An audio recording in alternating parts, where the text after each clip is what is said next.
நான் ஜிமினி கிட்ட சில கேள்வி கேட்டேன், அதுக்கு என்ன சொல்லுதுன்னு பாரு. நான் இன்னைக்கு டேட் கேட்டேன்.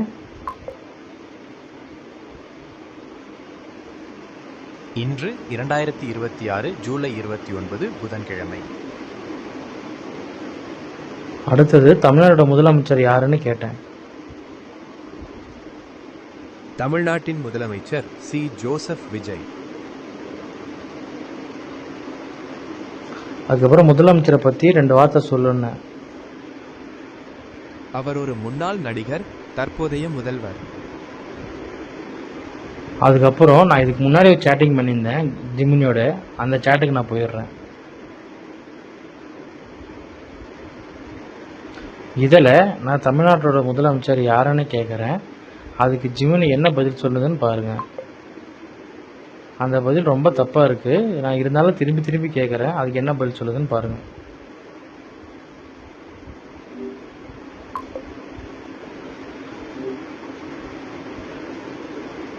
தமிழ்நாட்டோட முதலமைச்சர் ஸ்டாலின் இல்லைன்றேன், அது அப்படிதான் இல்லை, கரெக்டுன்னு சொல்லுங்கள். தமிழகத்தின் முதலமைச்சர் மு.க. ஸ்டாலின்.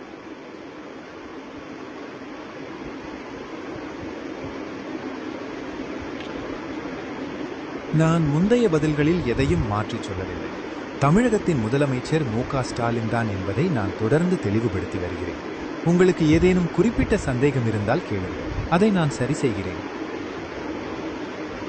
நான் நீ சொல்கிறதெல்லாம் தப்பு தான், கரெக்டாக சொல்லு அப்படின்னு சொல்கிறேன், ஆனால் அதை கேட்கல. முந்தைய உரையாடலில் அப்படிப்பட்ட தகவல் சொல்லப்பட்டிருந்தால் அது தவறு. தமிழகத்தின் தற்போதைய முதலமைச்சர் மு.க. ஸ்டாலின் தான். நடிகர் விஜய் அரசியலுக்கு வந்திருந்தாலும் அவர் முதலமைச்சர் கிடையாது.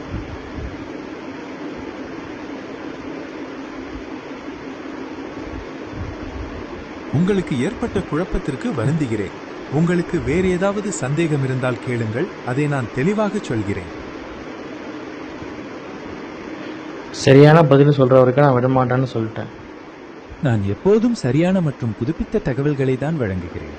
தமிழகத்தின் தற்போதைய முதலமைச்சர் மு.க. ஸ்டாலின். அதுக்கு நான் புதுப்பித்த நியூஸ் மட்டும் தான் சொல்லுவேன்னு சொல்லுது.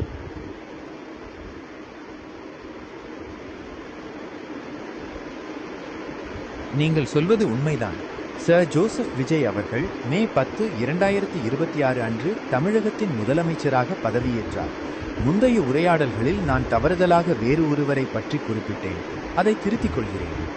இந்த அரசியல் களம் ஜிமினியே பைத்தியமாக்கிச்சு.